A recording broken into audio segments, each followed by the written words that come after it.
Do you know what this is?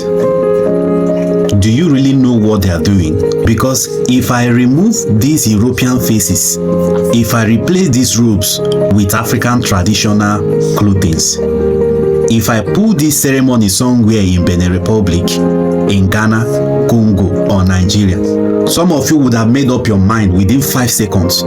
It's fetish, idol worship, demonic.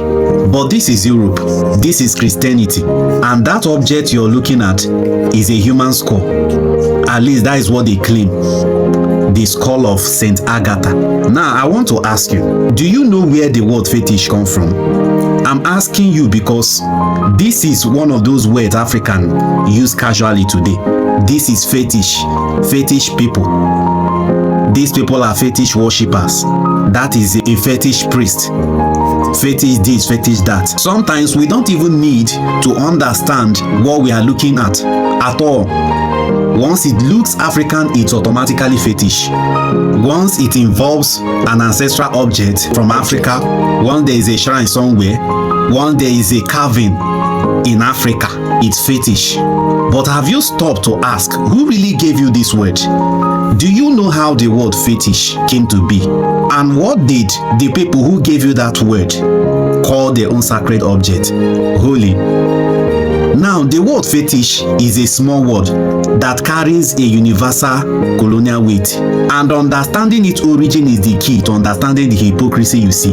According to the Open University examination of the European representation of African religion, the history of this language takes us back to early encounters between Portuguese traders and the West African traders. Now, the Portuguese word feitiço was associated with a made object, charm or sorcery, or things understood to possess magical powers. Now, the European observers encountered African sacred objects and religious practices they did not understand through African categories. Gradually, the word fetishism traveled and became fetish as an English word. So fetishism eventually became one of the European categories through which African religion itself was interpreted. Think about that carefully.